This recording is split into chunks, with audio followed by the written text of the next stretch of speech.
নমস্কার। আজকাল টাকা পয়সা জমানোর কথা উঠলেই একটা নাম কিন্তু বারবার ঘুরে ফিরে আসে, তাই না? Mutual fund. নামটা সবার কাছে খুব পরিচিত হলেও জিনিসটা ঠিক কি আর এটা কাজই বা করে কিভাবে, এই নিয়ে কিন্তু অনেকের মনেই বেশ কিছু প্রশ্ন আছে। তো চলুন আজ একদম সহজ করে মিউচুয়াল ফান্ডের আদ্যোপান্ত জেনে নেওয়া যায়। আমরা ঠিক কি দেখব? আচ্ছা, প্রথমে আমরা বুঝব মিউচুয়াল ফান্ড জিনিসটা আসলে কি। তারপর এর যে তিনটে মূল রাস্তা আছে, মানে ইকুইটি, ডেট আর হাইব্রিড ফান্ড, সেগুলো সম্পর্কে জানব। শুধু তাই নয়, প্রত্যেকটার একটা করে আসল উদাহরণও দেখব। আর সবশেষে আমরা আলোচনা করব যে এই সব জানার পর আমাদের পরের পদক্ষেপটা কি হতে পারে।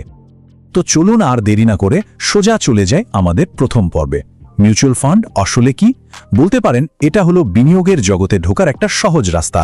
হ্যাঁ, সেই আসল প্রশ্নটা যে আমরা সারাক্ষণ শুনি, মিউচুয়াল ফান্ড। তো এই জিনিসটা ঠিক কি? চলুন এর উত্তরটাই খুঁজে বের করা যাক। সহজ করে ভাবা যাক। ধরুন একটা বড় হাঁড়ি, সেখানে অনেকে মিলে নিজেদের জমানো টাকা থেকে অল্প অল্প করে রাখছে। এখন সেই হাঁড়ির সব টাকাটা নিয়ে একজন অভিজ্ঞ লোক, যাকে আমরা বলি ফান্ড ম্যানেজার, তিনি বিভিন্ন ভালো ভালো কোম্পানির শেয়ার, বন্ড এই সব জায়গায় বিনিয়োগ করছেন। এর সবচেয়ে বড় সুবিধাটা কি জানেন? একে বলে ডাইভার্সিফিকেশন। মানে অল্প টাকা দিয়েই কিন্তু অনেকগুলো কোম্পানিতে বিনিয়োগ হয়ে গেল। এতে লাভটা হলো, যদি কোনো একটা কোম্পানির অবস্থা খারাপও হয়, বাকিগুলো দিয়ে সেই ক্ষতিটা সামলে নেওয়ার একটা সুযোগ তৈরি হয়ে যায়। আচ্ছা, মিউচুয়াল ফান্ডের মূল কনসেপ্টটা তো বোঝা গেল। এবার চলুন দেখি বিনিয়োগের জন্য এখানে মূলত কোন তিনটে রাস্তা খোলা আছে, মানে মিউচুয়াল ফান্ডের প্রধান প্রকারভেদগুলো কি কি। তো মিউচুয়াল ফান্ডের জগতে মূলত তিন ধরনের পথ দেখতে পাওয়া যায়। প্রথমটা হলো ইকুইটি ফান্ড। ভাবুন এটা হলো হাইওয়ে, যেখানে দ্রুত গতিতে মূলধন বাড়ানোর জন্য টাকাটা সরাসরি কোম্পানির শেয়ারে লাগানো হয়। দ্বিতীয়টা হলো ডেট ফান্ড। এটাকে বলতে পারেন একটা নিরাপদ, মসৃণ রাস্তা, যেখানে বন্ডের মতো জিনিসে বিনিয়োগ করে একটা স্টেডি ইনকামের চেষ্টা করা হয়। আর 3 নম্বরে আছে হাইব্রিড ফান্ড। এটা হলো, বুঝতেই পারছেন, আগের দুটো পথের একটা মিক্সচার, মানে গ্রোথ আর সেফটি দুটোরই একটা ব্যালেন্স। চলুন এবার তাহলে প্রথম রাস্তাটা, মানে ইকুইটি ফান্ডকে একটু খুঁটিয়ে দেখা যাক। যারা লম্বা সময়ের জন্য বিনিয়োগ করে ভালো গ্রোথ চান, তাদের জন্য কিন্তু এই ফান্ডগুলোই তৈরি। দেখুন, ইকুইটি ফান্ড মানেই হলো সোজা কথায় বিভিন্ন কোম্পানির শেয়ারে টাকা খাটানো। কিন্তু সব কোম্পানি তো আর এক মাপের হয় না, তাই না? কিছু আছে বিরাট বড়, কিছু মাঝারি, আবার কিছু একদম ছোট। আর আমাদের শেয়ার বাজারের কন্ট্রোলার মানে সেবি এই কোম্পানিগুলোকে তাদের সাইজ বা মার্কেট ক্যাপিটালাইজেশন অনুযায়ী ভাগ করে দিয়েছে। আর সেই ভাগ অনুসারেই কিন্তু বিভিন্ন ধরনের ইকুইটি ফান্ড তৈরি হয়। যেমন ধরুন লার্জ ক্যাপ ফান্ড। নাম শুনেই বোঝা যাচ্ছে এরা ভারতের সবচেয়ে বড় টপ 100টা কোম্পানিতে ইনভেস্ট করে। এদেরকে অনেকে ব্লু চিপ কোম্পানিও বলে। এখানে ঝুঁকিটা তুলনামূলকভাবে কম আর রিটার্নও বেশ স্টেবল। আর এর ঠিক উল্টো পিঠে আছে মিড ক্যাপ আর স্মল ক্যাপ ফান্ড। এরা বিনিয়োগ করে সেই সব ছোট বা মাঝারি সাইজের কোম্পানিতে যাদের ফিউচারে অনেক বড় হওয়ার পটেনশিয়াল আছে। তাই এখানে যেমন রকেট গতিতে রিটার্ন পাওয়ার সম্ভাবনা থাকে, তেমনই মনে রাখতে হবে ঝুঁকিটাও কিন্তু অনেকটাই বেশি। একটা উদাহরণ দিলে ব্যাপারটা আরও পরিষ্কার হবে। যেমন এইচএসবিসি লার্জ ক্যাপ ফান্ড। এটা নামই বলা আছে একটা লার্জ ক্যাপ ইকুইটি ফান্ড। তার মানে এই ফান্ডটা আমাদের টাকা নিয়ে ভারতের সবচেয়ে বড় আর নামকরা কোম্পানিগুলোর শেয়ারে বিনিয়োগ করে। ব্যাস, ইকুইটির হাইওয়ে ছেড়ে এবার চলুন একটু নিরাপদ রাস্তায় হাঁটা যাক। আমাদের দ্বিতীয় পথ ডেট ফান্ড। যারা বিনিয়োগে খুব বেশি ঝুঁকি নিতে চান না, বরং একটা নিয়মিত স্থিতিশীল আয় পছন্দ করেন, তাদের কথা মাথায় রেখে কিন্তু এই ফান্ডগুলো ডিজাইন করা হয়েছে। ডেট ফান্ডের মধ্যেও কিন্তু অনেক ভাগ আছে।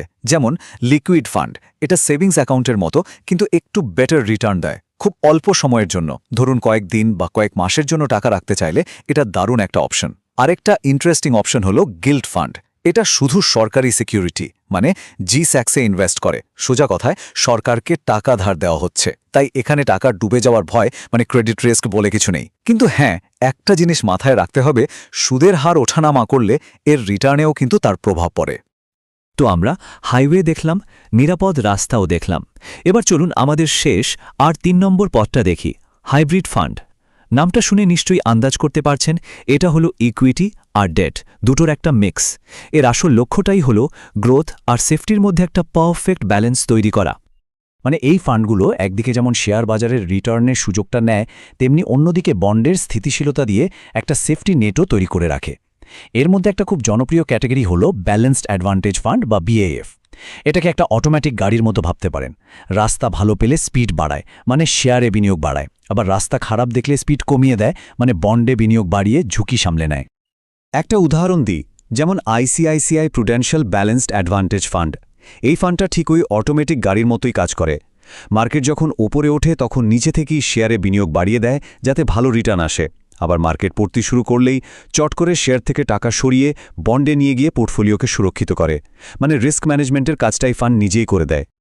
তাহলে আমরা মিউচুয়াল ফান্ডের 3টে প্রধান রাস্তা, ইকুইটি, ডেট আর হাইব্রিড, সবই চিনে নিলাম। কিন্তু প্রশ্ন হলো কোন রাস্তাটা বেছে নেওয়া উচিত। চলুন এবার সেই সিদ্ধান্তটা নেওয়ার জন্য কি ভাবতে হবে সেটা দেখে নিই। নিজের জন্য সঠিক ফান্ডটা খুঁজে বের করার জন্য নিজেকে মাত্র 3টে সহজ প্রশ্ন করতে হবে। 1 নম্বর, কতটা ঝুঁকি নেওয়া সম্ভব? অল্প ঝুঁকিতে স্থির আয় চাই, নাকি বেশি রিটার্নের জন্য একটু বেশি ঝুঁকি নিতেও অসুবিধা নেই? 2 নম্বর, লক্ষ্যটা কি? মানে এই টাকাটা কিসের জন্য জমানো হচ্ছে? গাড়ি কেনার জন্য, ছেলেমেয়ের পড়াশোনার জন্য, নাকি অবসরের জন্য? আর 3 নম্বর, এই দুটো প্রশ্নের উত্তরের সাথে কোন ধরনের ফান্ড সবচেয়ে ভালো ম্যাচ করছে।